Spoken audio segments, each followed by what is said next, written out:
آپ کو تو بدلنے کے لیے ہم تیار نہیں. اپنی حالت کبھی ہم نے دیکھی ہم کس جگہ پہ کھڑے.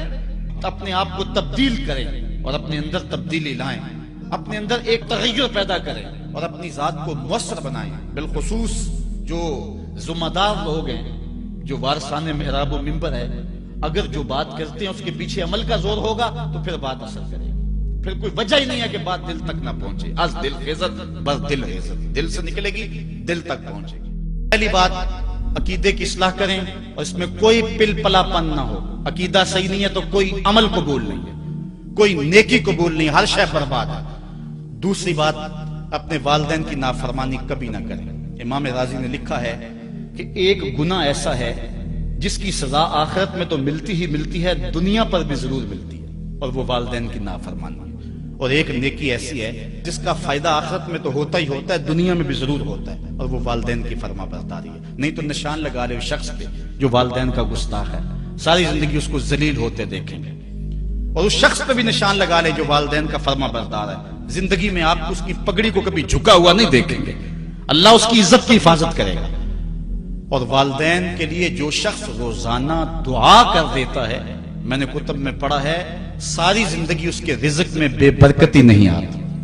اس لیے اپنے والدین کو راضی کرنا, عقیدے کی درستگی کے بعد اپنے والدین کو جا کے راضی کرنا. اگر کسی کے والدین ناراض ہیں, ہاتھ جوڑ کے معافی مانگنے میں کوئی شرم محسوس نہ کریں, پاؤں پکڑ لیں, منتیں کریں, ان کو راضی کر لیں. اللہ کی رضا والدین کی رضا میں, اور اللہ کی ناراضگی والدین کی ناراضگی میں ہے. اور حضور علیہ السلام نے فرمایا 4 لوگ ایسے ہیں جن کو جنت میں جانے سے کوئی شے نہیں روک سکے.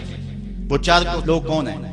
ایک وہ شخص کہ جو اس حال میں مرا کہ اس کے والدین اس پہ راضی تھے. دوسرا وہ شخص کہ جس نے ایسی سچی توبہ کی کہ گناہ کے لیے اتنا مشکل تھا جس طرح تھن سے نکلا ہوا دودھ واپس جانا مشکل ہے. تیسری وہ عورت جو اس حال میں دنیا سے رخصت ہوئی کہ اس کا شوہر اس کے اوپر راضی تھا. اور چوتھا وہ شخص کہ جس کے بال بچے زیادہ تھے, ذرائع آمدنی تھوڑے تھے, لیکن اس کے باوجود اس نے اپنے بچوں کے پیٹ میں حرام کا ایک لقمہ نہیں جانے دیا.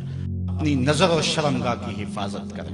اس دور کا سب سے بڑا فتنہ یہ ہے کہ نگاہیں پاک نہیں رہی, نگاہیں غلیظ اور گندی ہو گئی, شرمگاہوں میں وہ تقدس نہیں رہا.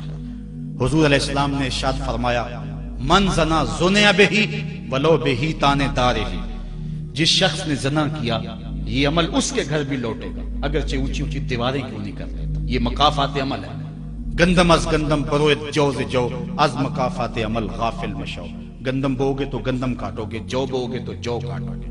نظر کو تقدس دو, نظر کو پاکیزگی دو.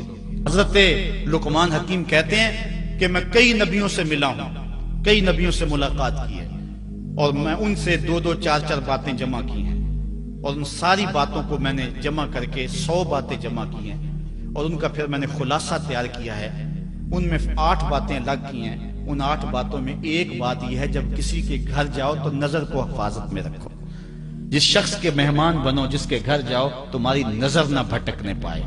نظر اگر غیر محرم کو شہوت سے دیکھتی ہے, حدیث میں آتا ہے کل قیامت کے دن جہنم کی آگ سے بھر دی جائے, وہ سخت رسوا ہوگا. آج میڈیا کی آوارگی اور انٹرنیٹ پہ جو کچھ ہو رہا ہے, ٹیلی ویژن اور سینما جو بدتمیزی پھیلا رہے ہیں, اور موبائل پیکج جس طرح بے حیائی کے جو ہے وہ کیفیات پیدا کر رہی ہیں اور بے حیائی کو فروغ ہو رہا ہے, ہم اس کے خلاف پوری قوت کے ساتھ بند باندھیں. اپنی اولادوں کے ہاتھوں سے